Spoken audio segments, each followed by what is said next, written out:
여러분 안녕하십니까. 출발 증권시장 2부도 활기차게 시작해보겠습니다. 2부 첫 순서는 동시효과 특징주 탑5 시간인데요. 이번 시간 아펙스에셋 장봉수 연구원, 헌터스 경제연구소 김진석 소장과 함께합니다. 안녕하십니까. 안녕하세요. 안녕하십니까. 오늘 시장에서는 어떤 종목의 두각을 보일까요? 저희와 함께 확인해 보도록 하겠습니다. 우선 5위부터 확인하시죠.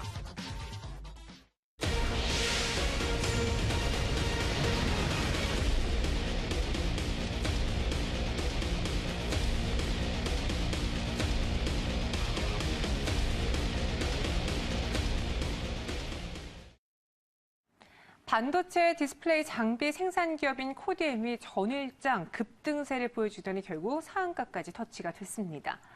IT와 바이오 기술 결합을 한 바이오 플랫폼 기업 추진을 위해서 해외 연구위원회 영입했다라는 이야기가 나왔는데요. 과연 왜 급등한 것이냐, 그에 따라서 한국거래소가 조회 공시 요구를 했고 그에 따른 답변도 나왔습니다. 현재 전일장 마감 이후 나온 공시를 통해서 보시면요. 재무구조 개선을 위해서 HIH 주식 30억 원 상당을 HTM의 양도키로 결정했다라는 공시도 나왔습니다. 앞서 바이오 플랫폼 기업을 추진하기 위해서라는 이 기사거리도 투자자들에게 매력적이었는데 현재 동시효과 구간에서도 14.97% 급등 출발을 준비하고 있습니다. 코디엠의 주가 차트 흐름 확인해 보도록 하죠. 코디엠은 액면 분할 이후 등락을 반복하는 모습이 나왔습니다. 사실 하루 상승, 하루 하락, 하루 상승, 하루 하락의 모습이었는데 그런데 전일장의 경우에는 상한가를 연출하면서 길게 양봉을 기록했죠. 2,940원에 마감이 됐습니다. 오늘장도 상승 출발을 준비 중에 있는데 장봉수 연구원. 사실 코디엠이 이렇게까지 급등할 만한 이슈냐라는 점에 약간 투자자들 의심을 가질 것 같아요. 네. 이 종목의 경우에는 어떠한 투자 전략을 세워봐야 될까요? 네, 일단 이 회사는 기존에 하던 업종과 다르게 이제 바이오 플랫폼을 구축하면서 한다는 이제 뉴스와 함께 상승하고 있는데요. 어제는 연구위원을 영입 완료했다는 뉴스와 함께 상한가에 진입했습니다. 그런데 일단 바이오 회사로 전환하고자 하는 시작점에 있는 회사이고 아직까지 바이오 회사로 전환한 이후에 아무것도 보여준 것은 없는 상태이기 때문에 기대감으로 인해서 상한가에 진입했다는 점을 좀 생각해 보셔야 하고요. 최근 29일 날 공시를 보게 되면 기존의 2대 주주였던 제이스테판 2호 투자조합이 지분 변동 신고가 있었습니다. 기존의 9월 2일 날까지만 해도 16.84% 지분을 보유하고 있었는데요. 11월 22일 날 지분이 0%가 됐습니다. 왜냐하면 조합을 해산함으로써 조합원들에게 주식들을 이제 배분해줬기 때문인데요. 9월 2일까지만 해도 종가가 1,545원이었고 액면 분할 이후에 2,700원까지 상승을 했는데요.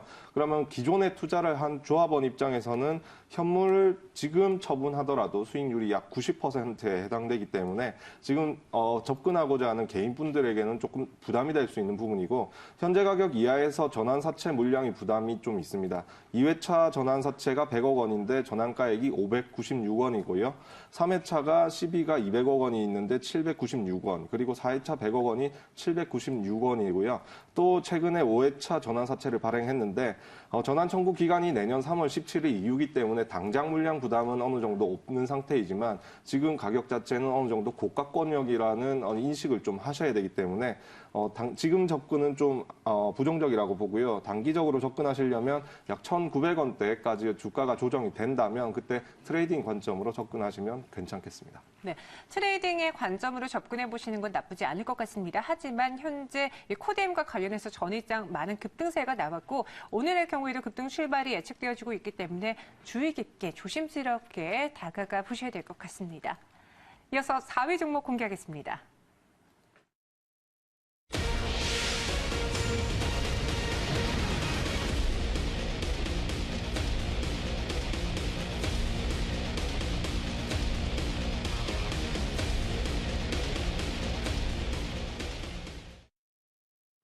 솔고바이오가 미국 FDA가 직접 내방에서 실시한 실사를 성공적으로 마무리했다고 발표했습니다. 이를 통해서 미국을 포함한 해외 임플란트 사업에서의 안정적인 교두보를 확보한 것으로 보여지는데요.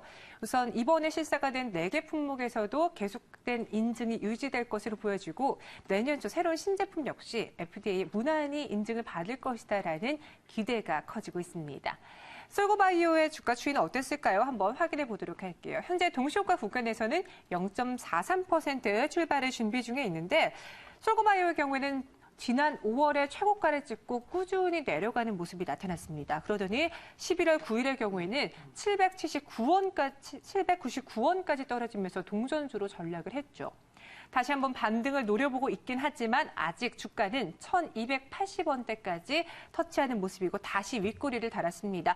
솔고바이오 앞으로의 주가 행보가 궁금한데 김진석 소장님, 이 종목에 대해서는 바닥을 뚫고 올라갈 저력이 있다라고 보십니까? 네, 일단 화면 보시는 것처럼 주가가 치고 들어서 상승했던 모습이 있고요. 솔고바이오가 임플란트 쪽에 이제 다시 한번 좀 확장을 하는 것 같습니다. 한국 시장은 오스템 임플란트가 기본적으로 임플란트 시장을 잡고 있기 때문에 솔고바이오가 미국으로 이제 런칭하기 위해서는 미국 FDA에서 한국에 와서 오스템 그 솔고바이오 공장을 보고 확인하고 그 결과를 가지고 이제 FDA 승인할지 그런 여부를 좀 판단하는 과정이 최근 더 있습니다. 다만 회사에서 너무 긍정적으로 보는 것 같습니다. 어제 좀 기사를 좀 체크해 보니까요. 솔고바이오 회사 측에서는 FDA 무난히 통과 예상된다는 표현을 썼는데 중요한 건 예상이라는 표현입니다. 따라서 최근 들어서 국내 제약업체 기업들이 통상 미국의 런칭 가능성 예상 이런 얘기가 있었지만 막상 열어보면 예상보다 부정적인 경우가 많이 있었고요. 그럼에도 불구하고 눈에 띄는 것들은 어저께 약 17% 급등을 보였고 이틀 전 대비로 거래량이 10배 이상 늘었다는 것이 예상보다 FDA 이번에 어떤 승인 확률이 높다 이렇게 말씀드려보겠고요. 자, 수급 가운데서 외국계가 전일 43만여 주의 공격적 순매수했습니다. 최근 들어서 솔고바이오 중심으로 외국계 순매수 구조가 적었는데 전일 43만여 주 순매수 들어왔다면 아무래도 이번에 FDA 승인 관련돼서 좀 긍정적인 모습을 일단 외국계는 확인하고 있다라고 말씀을 드리겠습니다. 최근의 경우에는 무난한 통과가 예상된다라는 발언이 나옴과 동시에 또 계약 체결, 기술 계약 체결 소식이 해지가 됐다라는 것까지 나오고 있습니다. 여러 가지 바이오, 제약 관련주들이 출렁이고 있는 이 시점인데요. 하지만 이 솔고바이오에 대한 기대감은 커진 것 같습니다. 전일 대량의 거래량도 동반이 됐고 주가도 급등을 했기 때문에 아직까지는 긍정적으로 평가하고 있는 것 같다라고 분석을 내렸습니다. 이 점 눈여겨보시기 바라겠고요. 이어서 다음 종목 공개하겠습니다.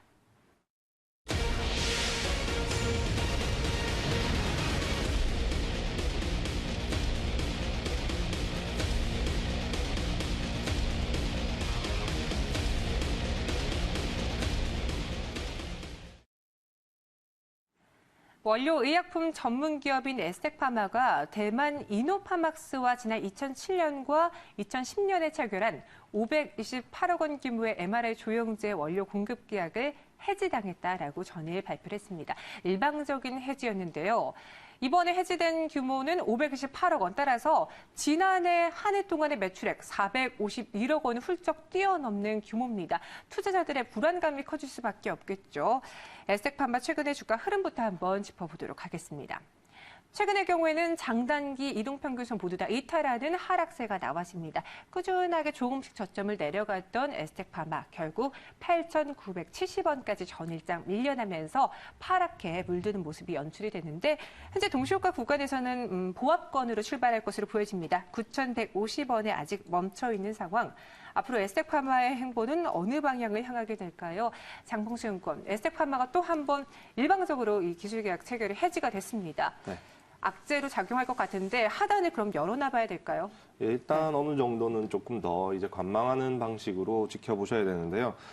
일단 계약 해지 규모가 530억 원 규모인데 앞서서도 말씀을 드렸듯이 이 회사는 연간 매출액이 약 400에서 500억 원대 규모의 기업입니다. 그런 걸 고려했을 때 타격이 좀 크다고 이제 객관적으로 봤을 때도 크다고 봐야 되고 일단 이 회사는 2012년도에 매출액이 586억 원, 영업이익이 134억 원을 정점으로 찍은 다음에 그 이후에 실적적으로 봤을 때는 하향 곡선을 그리고 있는 회사입니다. 그럼에도 불구하고 작년에 제약 바이오 섹터의 동반 상승으로 인해서 거기에 속하면서 수혜를 입은 어떤 종목인데요. 그에 대한 후폭풍이 현재 몰아닥치고 있다고 생각하시면 됩니다. 그래서 단기적으로 봤을 때 11,000원에서 12,000원 선까지의 반등은 예상해 볼 수는 있지만 지금 현재 위치에서 저가 메리트가 그렇게 있다고 보이지는 않기 때문에 지금 접근은 좀 지양해 주시고요. 신규 접근은 7,100원 선 부근까지 지지 여부를 보시고 그 다음에 접근하셔도 괜찮다고 생각이 듭니다. 현재 저가 메리트를 갖고 있다라고 보실 수 있습니다. 하지만 지금 시점에서 들어가는 거는 오히려 손실을 낼 수 있다라는 점 유의해 보셔야 될 것 같고요. 조심스럽게 관망세로 다가가 보시기 바랄게요. 현재 에스텍파마 9,150원에서 출발을 준비 중에 있습니다. 이어서 2위 종목 공개하겠습니다.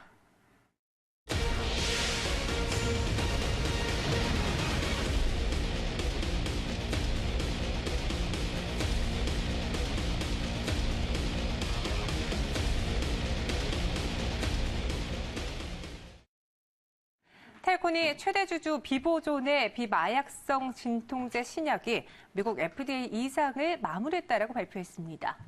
따라서 특허가 만료되는 시기까지 최대 1조 9,800억 원의 순이익이 달성될 것으로 예상된다라고 긍정적인 장밋빛 전망을 내놨는데요. 최근의 주가 흐름부터 한번 살펴보도록 할게요. 이러한 전망과는 달리 최근까지의 주가 흐름은 부진했습니다. 계속해서 조금씩 우하향하는 모습이 나타나줬는데요. 8,800원까지 올랐던 주가, 9월 달에 8,800원까지 올랐던 주가는 조금씩 하단을 낮춰가면서 결국 현재의 경우에는 4,000원 수준까지 내려앉았습니다. 지난 29일의 경우에는 3,600원까지 가라앉는 모습이었는데 앞으로 이번 이슈가 텔콘의 또 다른 모멘텀이 되어줄 수 있을지 궁금합니다. 현재 동시효과 구간에서는 1.77% 상승 출발 준비 중에 있는데 김진석 소장님, 계속해서 비보존과 관련한 이슈가 텔콘을 그나마 끌어올리고 있습니다. 그렇죠. 네. 기대를 해봐도 좋을까요? 네, 최근 들어서 이제 텔콘이 이제는 업종을 아마 공식적으로 바꿔야 될 것 같습니다. 과거에는 무선통, 소위 무통 전문 기업에서 이제는 바이오 기업으로 들어섰고요. 그러다 보니까 어제도 역시 여러 가지 그 제약 관련돼서 이슈가 있을 때마다 이 종목이 소폭이나마 상승한 모습을 가지고 있는데요. 자, 눈에 띄는 거 그겁니다. 앞서 잠깐 좀 자막에 보여드렸던 것처럼 이제 텔콘이 약 1조 9천억 정도 순이익을 달성 예상이라는 표현을 썼는데 그 앞에 빠진 단어가 뭐냐면 2031년부터입니다. 즉 지금부터 16년 이후에는 이런 조건들, 즉 텔콘 자회사 비보존에서 비마약성 진통제 개발이 잘 된다면 지금부터 16년이 지난 2031년에는 1조 9천억 정도 순이익이 달성할 것입니다. 코멘트가 있어서 최근 들어서 텔콘 관련돼서 기사 내용들이 정확하지만 그 내용들이 전제 조건이 그렇게 된다면 이런 어떤 if문이 붙어서 그런 부분들이 주가의 상승의 예상보다 좀 무리가 있는 것 같습니다. 다만 그럼에도 불구하고 눈에 띄는 것이 텔콘이 이제는 바이오 쪽에 힘을 상당히 많이 실어놓고 있고요. 그 가운데서 비보존이 텔콘이 이제는 이 시각 이후에 시장을 상승하실 거리는 비보존이기 때문에 비보존 관련된 이슈가 있다면 텔콘 이제 어느 정도 주가의 하단선은 이제 마무리됐다라고 평가하고 있습니다. 네, 텔콘의 경우에는 바이오 부분에서 영향을 조금 더 확대시키고 있습니다. 따라서 비보존과 관련한 이슈들이 나오고 있는데 어떤 이슈가 또 나오는지 주가에 그렇다면 상승 모멘텀이 되어줄 수 있는지 이 점은 계속해서 체크를 해보셔야 될 것 같습니다. 이어서 마지막 1위 종목 공개하겠습니다.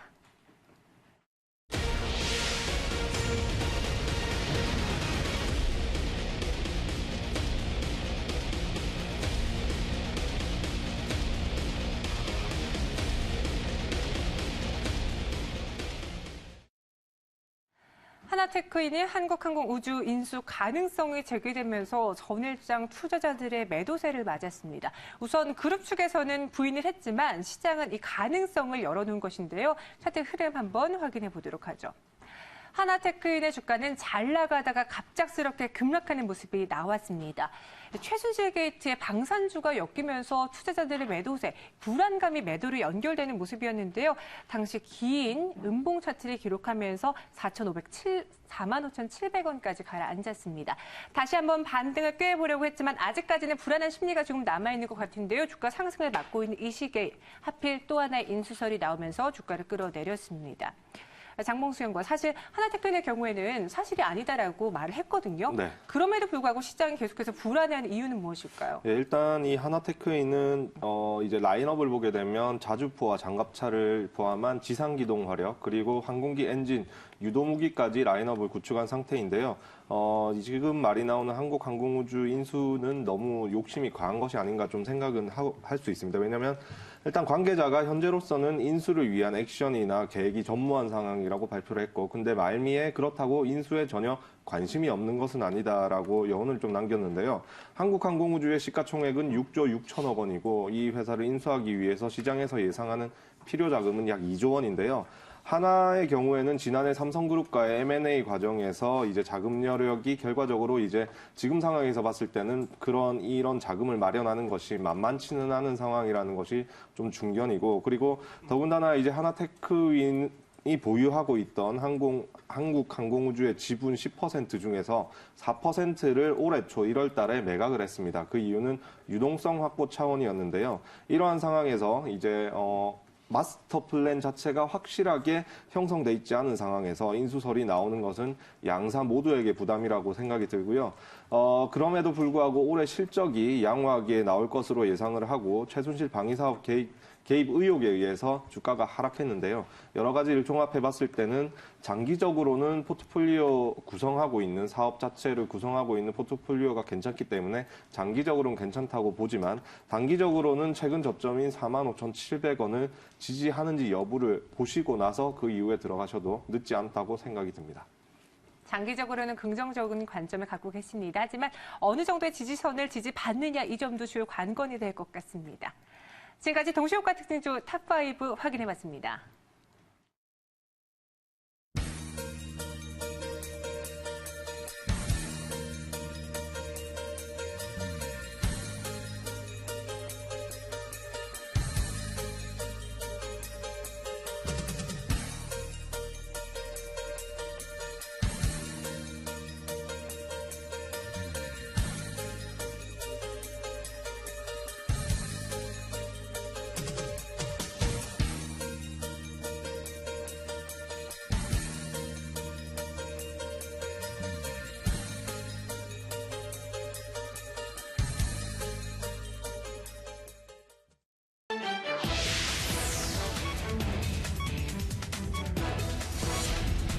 매일경제TV가 증시 개장을 알려드립니다.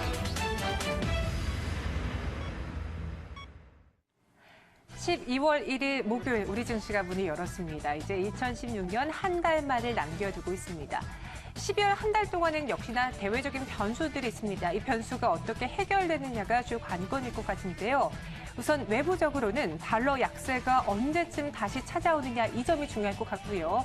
내부적으로는 최순실 게이트를 포함한 전반적인 정치적인 리스크가 언제쯤 해소되느냐 이 점도 주요 관건으로 꼽히고 있습니다. 우선 간밤에 큰 이슈 하나는 또 하나 넘겼습니다. 오펙 회의가 감산 합의로 끝이 났습니다. 8년 만에 감산이 된 것인데요.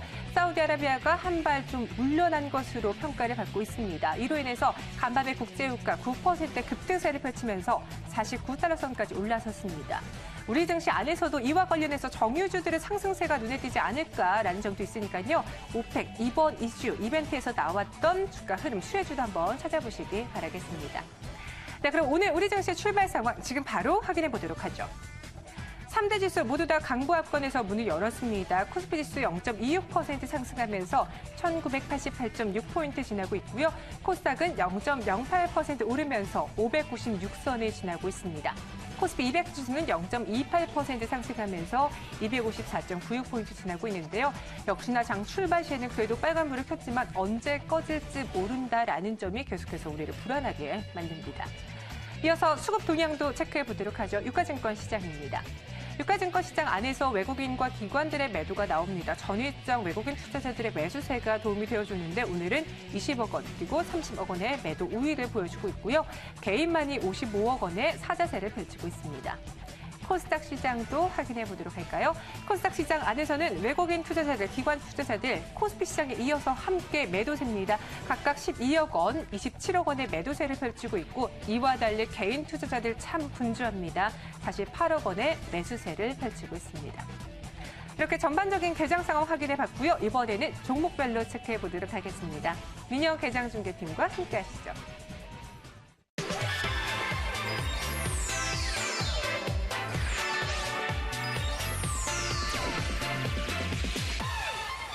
상위 종목들 전반적인 흐름 살펴봤는데요. 장봉수 연구원, 여기서 핫 종목 어떤 게 있을까요? 네, 오늘은 일단 이재명 대선 후보 관련주들이 이제 좀 많은 상승을 보이는데요. 이재명 성남시장이 반기문 총장을 누르고 이제 대선 후보 지지율에서 2위로 상승했다는 소식에 따라서 이러한 흐름이 보이고 있는데요. 일단 봤을 때는 경창산업과 솔리드 그리고 옵티시스가 이런 종목에 속합니다. 경창산업은 대표이사가 중앙대 동문이라는 이유로 이제 이렇게 엮여 있고요. 솔리드는 대표이사가 성남창조경영 CEO 포럼의 운영위원이라는 이유, 그리고 옵티시스는 본사 소재지가 성남시에 있다는 어떤 이유로 인해서 이렇게 주가가 급등하고 있는데요. 이유를 어떤 합리적이냐 합리적이지 않냐에 대해서 생각을 하시고 접근하시면 안 되고, 이런 대선 테마주 같은 경우는 어떤 일단은 엮여져만 있다면 거래량이 없이 조정을 받을 때 접근을 하셨다가 거래량이 터지면서 부각을 받을 때 매도하고 나오는 그런 어떤 전략이 좋기 때문에, 이런 종목들은 오늘 급등은 하고 있지만 오늘 접근하시지 마시고 관심이 있으시다면 거래량이 죽은 다음에 어느 정도 조정을 받았을 때 그때 접근하셨으면 좋겠습니다. 시장에 관심을 끌만한 이슈들이 나와주지 않고 있는 가운데 그 안에서 최근 투자자들이 정치 테마주에 대한 관심을 키우고 있습니다. 이재명 테마주도 그중 하나인데요. 지지율이 상승하고 있다는 점에서 투자자들의 관심과 기대가 커지고 있습니다. 하지만 급락할 수 있다는 점, 그 가능성 열어놓으시고요. 거래량이 줄어들었을 때 그때를 매수 기회로 노려보시고, 거래량 폭발과 함께 주가가 급등했을 때 단기 차익 실현하시고 나오시기 바라겠습니다. 네, 이렇게 이재명 테마주까지 체크를 해봤고요. 이번에는 투자자들이 주목하고 있는 종목 살펴보도록 할게요. 어떤 종목들이 있나요? 홍수연권 오늘장에서는 1에서 2%대 하락을 보여주고 있는 업종들도 많습니다. 물론 상승하고 있는 업종들도 눈에 띄는데 그 안에서 눈여겨봐야 할 종목은 어떤 것들이 있을까요? 네, 일단 오늘 같은 경우는 좀 장기적으로 봤을 때 건자재 업종을 앞으로 좀 주목해 봐야 되지 않을까 생각을 하는데요. 일단 이 주택시장을 보게 되면 작년 2015년도에 분양 물량이 엄청 많았죠. 그리고 일기 신도시 공급 이후로 최대 물량이었는데요. 일단 이런 부분에 있어서 작년에서 이제 지금 1년 정도 지난 시점에서 이제부터 그 아파트들의 내부 공사가 들어가는 시점이고, 결국 그런 시점에 있어서 내부 공사에 들어가는 건자재들이 앞으로는 더욱더 많아질 것이고, 그런 부분이 이런 회사들의 실적으로 연결될 것인데요. 그래서 2017년, 길게는 2018년 초반까지 이런 건자재 업종이 앞으로 상승 흐름을 타지 않을까 생각을 하고 있고, 그리고 최근에 시장이 많이 하락을 했지만 이런 업종을 보게 되면 바닥권에서 계속 바닥을 다지면서 횡보하는 흐름을 보여줬고, 한샘과 같은 종목은 바닥을 다지면서 어느 정도 상승하는 모습을 보여주기 때문에 앞으로 장기적인 관점에서 봤을 때 지금 건자재 업종 접근하는 좋은 시기가 아닌가 생각됩니다. 중장기적으로 봤을 때 건자재 업종 눈여겨볼만 하신 것 같습니다. 지난해 주택건설의 물량이 많았던 만큼 이제 올해 또 내년의 경우에는 내부 인테리어로 이어지지 않을까라는 점에서 건자재주들의 실적 상승이 기대가 된다라고 정리해 주셨습니다. 조금 긴 시선으로 바라보시기 바라겠고요. 네, 이렇게 특징주까지 짚어봤습니다. 개장중계팀은 여기서 보내드리도록 할게요. 저희는 네, 현재 시장 간략하게 정리해 보도록 할게요. 코스피는 아직까지 빨간불을 켜고 있습니다. 장중에 잠깐 파란불을 켜기도 했지만 등락을 반복하면서 보합권에서 눈치 보기 장세가 이어지고 있고요. 1984선에서 거래 이어지고 있습니다. 반면 코스닥 지수는 약보합권까지 밀려나면서 0.26%의 약세 속에 594.54포인트 지나고 있습니다. 600선 넘기가 참 이렇게 어려웠을까요? 계속해서 부진한 모습이고요. 코스피 200도 0.17% 상승세, 미세한 상승세만 나타내고 있습니다. 오늘 개인 투자자들의 사자세에 상승 출발한 우리 증시, 하지만 보합권에서 고군분투하고 있습니다. 그 안에서 눈에 띄는 종목 어떤 것들이 있는지 실시간 개장 특징주 지금 공개하겠습니다.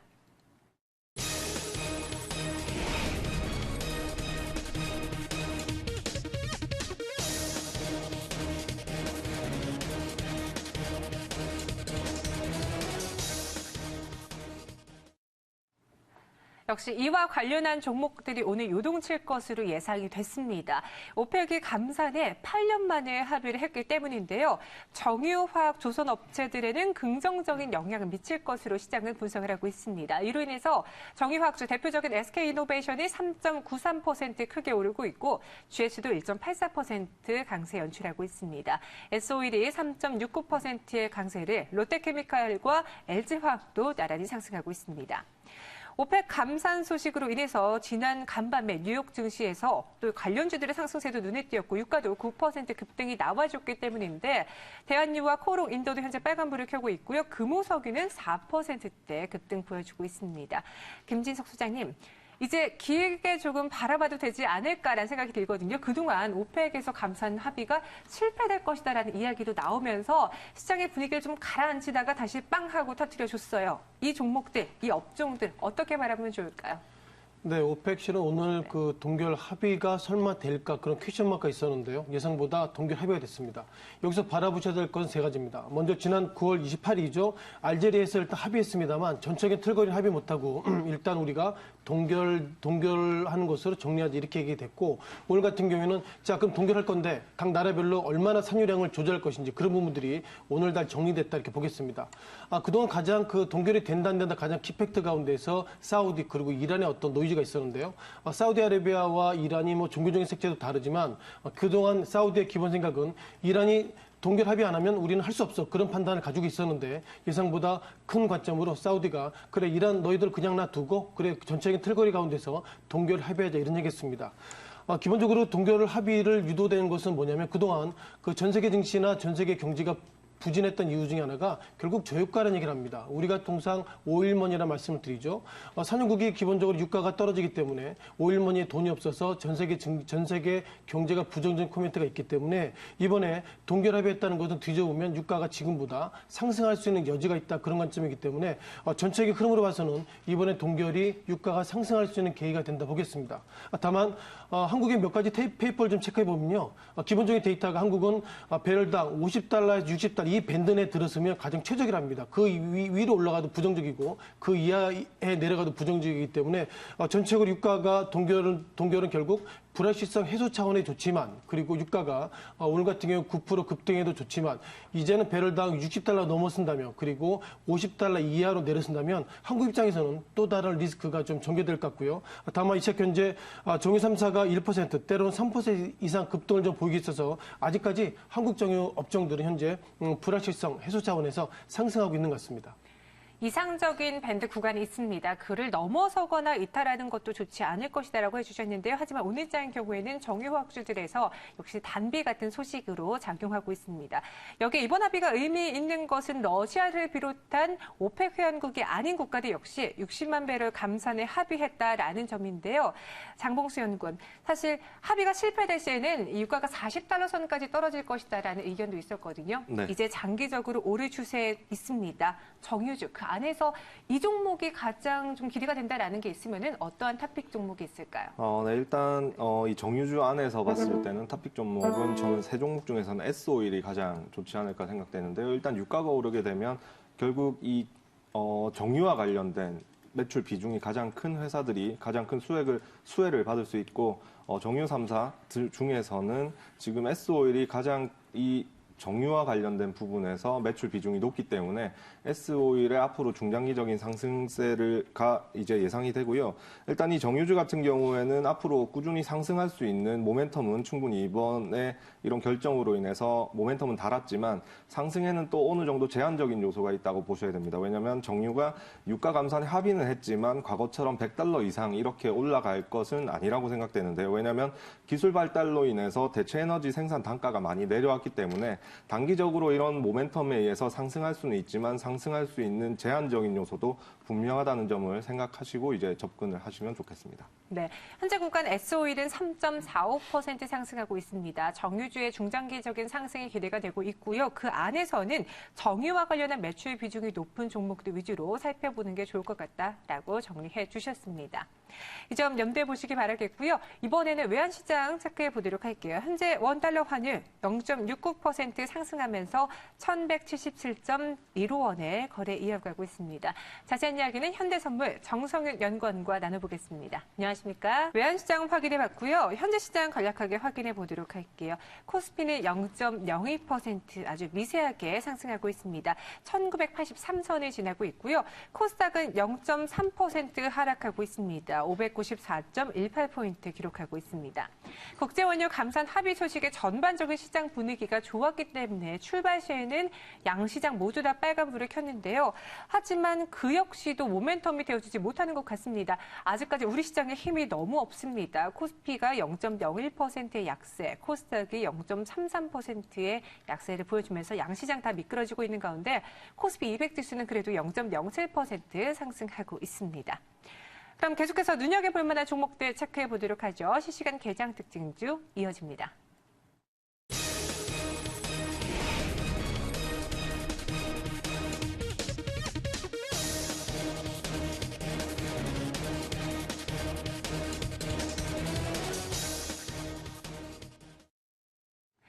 오늘은 유가와 관련된 종목들, 업종들 위주로 살펴봐야 될 것 같습니다. 현재 시장에서의 특징이 그쪽으로 쏠리고 있기 때문인데요. 건설주들이 오펙 감산 합의로 인해서 유가 상승 기대감 속에 나란히 함께 손잡고 오르고 있습니다. 중동 국가들의 상황이 개선되면 해외 프로젝트 수주와 관련해서 늘어날 것으로 전망되고 있기 때문에 유가 상승의 대표적인 수혜 업종으로 건설주들을 꼽히고 있는데요. 현대산업 1.82% 상승하고 있고요. 대림산업은 2.88% 오름세, 현대건설이 4.32%, 4%대 강세를 연출하고 있습니다. 김지석 소장님, 앞서 정유화학주 짚어봤고 이번에는 건설주 짚어보도록 할게요. 이 종목 역시 중장기적으로 이제 긍정적으로 바라봐도 좋을까요? 네, 오늘 뭐 건설업종이 상승하는 것은 뭐 이런 이유죠. 아시는 것처럼 이제 유가가 오른다면 중동이 지금보다 돈이 많아지기 때문에 중동발 프로젝트, 플랜트들이 더 많이 생길 것 같습니다. 따라서 한국의 건설업종이 그동안 중국에 상당히 강점이 많았기 때문에 그런 관점을 오른다 이렇게 말씀드리겠고요. 다만 여기서 한 가지 좀 체크해 보셔야 될 것이 과거에 한국의 건설업종들 뭐 작년까지도 힘들었던 이유가 중국에 수주를 했지만 예상보다 소위 덤핑 수주를 통해서 그것이 결국 재무적인 부분이 더 힘들었기 때문에 건설업종이 그동안 힘들었던 두 가지 관점인 것 같습니다. 따라서 오늘 건설업종 상승 이유는 당연히 유가의 어떤 동결 그리고 이후에 유가 상승에 있어서 결국 오일머니가 많다 그런 관점으로 상승했다 보겠고요. 다만 두 번째로는 정부가 최근 들어서 건설업종 예상보다 타이트하게 이제 묶고 있습니다. 그렇기 때문에 이제는 결국 부정적 이슈 가운데서 유가 동결 그리고 이제 유가 상승이라는 그런 어떤 이벤트가 건설업종으로 이 시각 현재 매기가 몰리고 있습니다. 네. 부동산 규제로 인해서 정부의 부동산 규제로 인해서 약간 침체기를 겪지 않을까 우려했던 건설주도 하지만은 유가가 효자 노릇해주고 있습니다. 현재 건설주들 동반 상승하고 있다라고 앞서 말씀드렸는데 장봉수 연구원 이 안에서 또 토픽 종목 한 종목 꼽아보자면 어떤 게 있을까요? 네, 일단 오늘은 이 건설주들이 전체적으로 빨간불을 켜고 있는데요. 이게 이제 유가와 관련된 어떤 흐름입니다. 결국 이런 유가와 관련돼서 건설업을 봤을 때는 국내 내수에 집중돼 있는 건설사보다는 해외 프로젝트 수주를 많이 하는 건설사들이 주로 이제 부각을 받게 되고 그에 따라서 오늘 현대건설과 또 대림산업이 또 3% 이상, 4% 이상 흐름을 보이고 있는데요. 이러한 관점에서 봤을 때는 오늘 주가에 반영되는 것처럼 현대건설과 대림산업이 앞으로 장기적으로는 일단은 이 유가 흐름과 같이 연동되어서 괜찮아질 것으로 보일 것 같고요. 일단 이 건설업 자체는 정부 대출 규제로 인해서 단기적으로는 안 좋은 흐름을 보였지만 일단 중장기적으로 봤을 때는 일단은 아파트를 많이 짓고 있기 때문에 이런 아파트가 분양에 이미 이제 입주가 시작되게 된다면 내년 이제 후반쯤 되겠죠. 그때쯤 되면 이런 건설사들도 수익성이 어느 정도 괜찮아지는 시점이 올 거라고 생각되기 때문에 지금 그렇게 과도하게 우려해야 될 시점은 아니라고 생각됩니다. 네, 건설주 그렇게 과도하게 우려할 만한 상황은 아니다라고 전해주셨고요. 건설주 안에서 탑픽 종목을 꼽아보자면은 이번 유가 상승과 관련해서 꼽아보자면은 국내 내수 쪽 치중보다는 해외 프로젝트 수주를 더욱더 많이 하고 있는 종목들을 눈여겨보시는 게 좋을 것 같고요. 그 안에서 현대건설, 대림산업을 꼽아주셨습니다. 현재 주가는 코스피지수 0.00%, 지수는 현재 보합권에 있고요. 1983선을 지나고 있습니다. 코스닥은 낙폭을 조금씩 키우고 있네요. 약박권 하단까지 밀려나면서 0.48% 하락했습니다. 593.26포인트 지나고 있습니다. 코스피 200지수만이 0.11% 상승하고 있는데요. 수급 한번 체크해 보도록 할게요. 유가증권 시장 안에서 오늘 장초반부터 외국인과 기관의 동반 매도세가 나오고 있습니다. 기관 투자자들의 물량이 훨씬 더 많네요. 306억 원의 매도 우위를 보여주고 있고요. 외국인은 102억 원의 매도세를 펼치고 있습니다. 개인이 414억 원의 매수세를 펼치고 있습니다. 이어서 코스닥 시장도 체크해 보도록 하죠. 코스닥 시장 안에서도 외국인과 기관의 동반 매도가 나타나고 있습니다. 각각 133억 원 그리고 96억 원의 매도 우위를 보여주고 있고 개인만이 241억 원의 매수세를 펼치고 있습니다. 개인 투자자들의 매수세에도 불구하고 시장 분위기를 반전시키기에는 어려운 상황인 것 같습니다. 양 시장 모두 다 하락하고 있고요. 두 분 말씀은 여기까지 듣도록 할게요. 오늘 말씀 고맙습니다.